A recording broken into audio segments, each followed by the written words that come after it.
மறுபடியும் முதல்ல இருந்து அப்படின்ற மாதிரி ஒரு விஷயத்த பார்த்தேன். அதாவது செய்திகள்ல நீங்க சில வேளை இதுக்கு முதல்ல அறிஞ்சிருக்கலாம். அதாவது முன்னாள் ஜனாதிபதிகளுக்கு வழங்கப்பட்ட சலுகைகள அவங்கள்ட்ட இருந்து எடுக்கிற ஒரு சட்டமூலத்த அரசாங்கம் கொண்டு வந்தாங்க. இதுல இருந்து பலதரப்பட்ட விஷயங்கள் மீளப் பெறப்பட்டது. வீடு, அதோட வாகனங்கள், சொத்துக்கள், அரசு சொத்துக்கள பயன்படுத்தி அவங்களுக்கு வழங்கப்பட்ட சலுகைகள், இந்த மாதிரி பல விஷயங்கள், பாதுகாப்பு உள்ளிட்ட பல விஷயங்கள் மேலதிகமாக இருந்ததெல்லாம் எடுத்துக்கொண்டாங்க. இதுல சில விஷயங்கள் அவங்களுக்கு தேவைப்படுற விஷயங்கள் கூட எடுத்துக்கொள்ளப்பட்டது. முக்கியமா பாதுகாப்பு தொடர்பான பாதுகாப்பு அதிகாரிகள், பாதுகாப்புக்கு வழங்கப்பட்ட வாகனங்கள், முன்னாள் ஜனாதிபதி மஹிந்த ராஜபக்ஷ அவர்களுக்கு வழங்கப்பட்ட குண்டு துளைக்காத வாகனம் என்று அந்த வாகனம் எல்லாமே கையளிக்கப்பட்டது.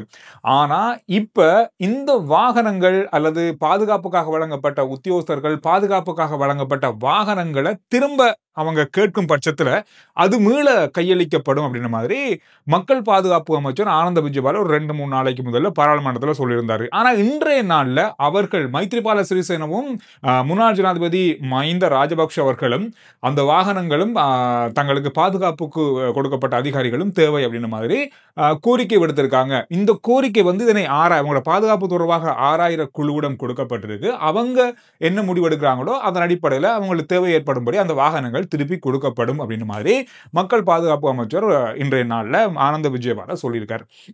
இது மீண்டும் முதல்ல இருந்து அப்படின்ற மாதிரி தான் இருக்கு.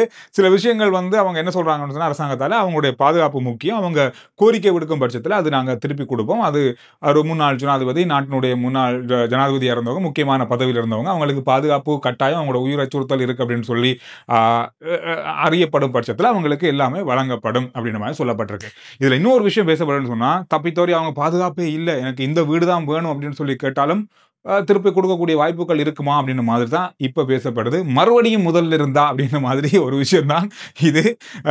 இந்த விஷயத்த இன்றைய நாள்ல பார்க்கும்போது இதை வாங்காமலே இருந்திருக்கலாமே அப்படின்ற மாதிரி தான் இருக்கு. வாங்கிட்டு கேட்டுங்க நாங்க தாரோம் அப்படின்ற மாதிரி இருக்கு. இது எப்படி இதை எடுத்துக்கொள்றோம் அப்படின்ற மாதிரி தெரியல. நீங்க என்ன சொல்றீங்க இதை பத்தி அப்படின்றத கருத்துக்கள்ல சொல்லுங்க. தீபாவளியை முன்னிட்டு எல்லா ஆடைகளுக்கும் 30% வரை விலை கழிவு. சென்டர் பாயிண்ட் டெக்ஸ்டைல், இலக்கம் 144, கேசர் வீதி, கொழும்பு 11. அனைவரும் சமூக வலைத்தளங்கள்ல கேட்கிற பார்த்த வீடியோக்கள், பார்த்த புகைப்படங்கள் அப்படின்னு பார்த்தா நூரேலியா கோட்டன் பிளேஸ்ல இருக்கிற, அதாவது கோட்டன் சமவெளியில இருக்கிற இந்த குறிஞ்சி மலர்கள் பற்றிய விஷயங்கள் தான்.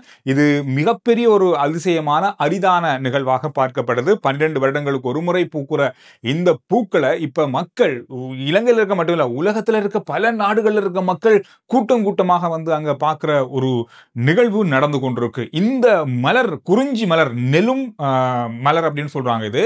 இந்த நெலும் எப்படி என்று சொன்னா, இது பிங்க் கலர்ல இருக்கு, சிவப்பு கலர்ல இருக்கு, வெள்ளை கலர்ல இருக்கு, இது பல நிறங்கள்ல அங்க இருக்கு. நீண்ட தூரம், கிலோமீட்டர் கணக்கிலான பரப்பளவில் இந்த பூக்கள் பூத்து குலுங்குகிறது இந்த கோட்டன் சமவெளியில. கோட்டன் சமவெளியை பார்க்க போறவங்க எண்ணிக்கை இப்ப மிகப்பெரிய அளவில் அதிகரித்திருக்கிறது. இதனால வருமானம் அதிகரிக்கு, அதோட இதனால ஆபத்தும் இருக்கு அப்படின்றத எச்சரிக்கிருக்காங்க. காரணம் சொன்னா, இந்த கோட்டன் சமவெளியில இருக்கிற இந்த மரங்களை நீங்க அந்த பாதை, மக்கள் நடந்து போற பாதையால மட்டும்தான் நீங்க போய் பார்க்கலாம். இது தனியா அங்க காடுகளுக்குள்ள போய் அந்த மரங்களை பிடுங்குறது, பூக்களை பறிக்கிறது, அதுல இருந்து போட்டோ எடுக்கிறது, வீடியோ எடுக்கிறது எல்லாமே தடை செய்யப்பட்டிருக்கிறது. மிருகங்களுக்கு உணவளிக்கிறது, இதனால மிருகங்களுடைய பாதுகாப்பு, அவங்களுடைய இயல்பு வாழ்க்கை பாதிக்கப்படுவதாக இப்ப சொல்லப்பட்டிருக்கு.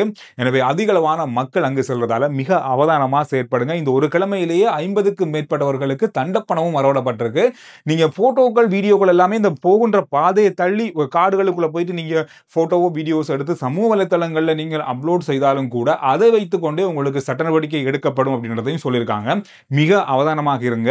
இந்த மலர், இந்த குறிஞ்சி மலர்களை பார்க்கறதுக்கு நிறைய பேருக்கு விருப்பம் இருக்கு. அதனுடைய இயற்கையையும் நீங்க சரியான முறையில் பராமரிக்கணும். மரங்களுக்கு சேதம் ஏற்படுத்துறது, பூக்களை பறிக்கிறது, அதுல பேர்கள் எழுதுறது, இது எதையும் வச்சுக்கொள்ளாதீங்க. கோட்டன் பிளேஸ்ன்றது உங்களுக்கு தெரியும். உலக முடிவை நாங்க பார்க்க போற அந்த கோட்டன் சமவெளி, அங்க நிறைய விஷயங்கள் இருக்கு. கிட்டத்தட்ட போறதுக்கு ஒரு 4 கிலோமீட்டர், வாரத்துக்கு ஒரு 5 கிலோமீட்டர், ஒரு சுற்றுவட்டமா ஒரு 7-8 கிலோமீட்டர் நாங்க நடக்கணும். அந்த மாதிரி ஒரு அழகான இடம். எந்த வாகன சத்தமும் இருக்காது, எந்த வாகனத்திலையும் போக முடியாது, நடந்து தான் நாங்க போகணும். இந்த மாதிரி பல அழகான விஷயங்கள் அங்க இருக்கு.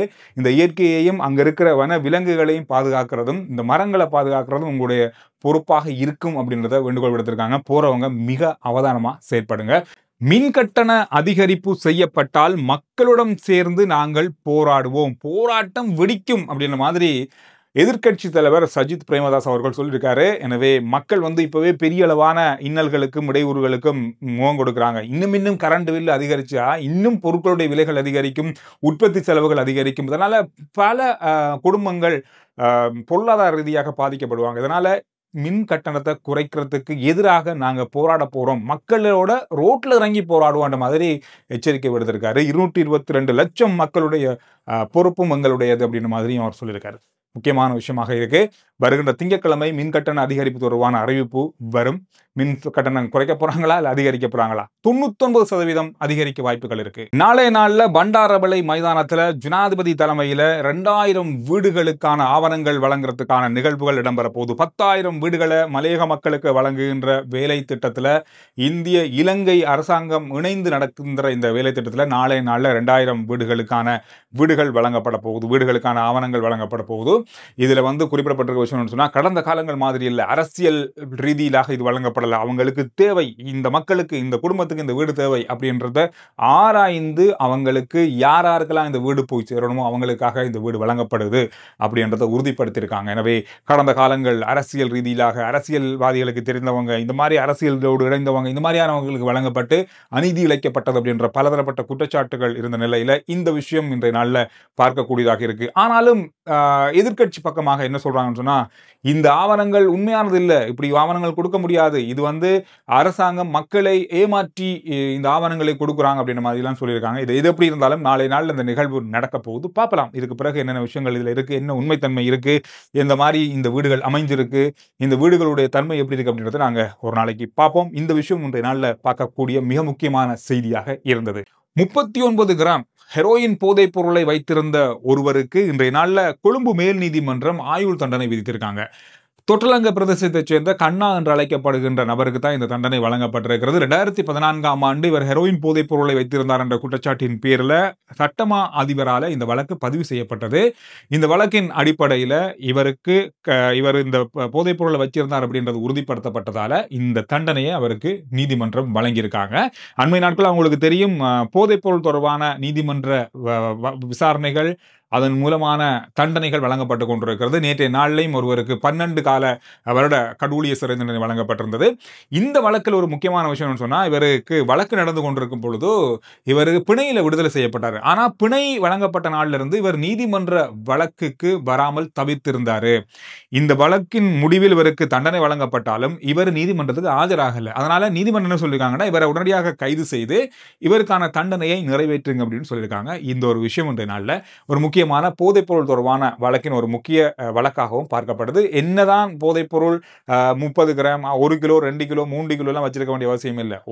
கிராம் கணக்கில் வச்சிருந்தாலும் அது குற்றம் தான் அப்படின்றதுக்கும் இந்த தீர்ப்பும் தண்டனையும் ஒரு உதாரணம். அமைச்சர் பிமல் ரத்நாயக்க அவருடைய போக்குவரத்து பெருந்தொருக்கள் அமைச்சினுடைய செயலாளர் பதவி விலகி இருக்காரு. காரணம் சொன்னா, அமைச்சர் பிமல் ரத்நாயக்காவுடன் வேலை செய்ய முடியாது, அவரோடு இணைந்து வேலை செய்வது கடினமாக இருக்கு அப்படின்ற காரணத்தால் அவர் இந்த பதவியிலிருந்து விலகிதாக சொல்லப்பட்டிருக்கு.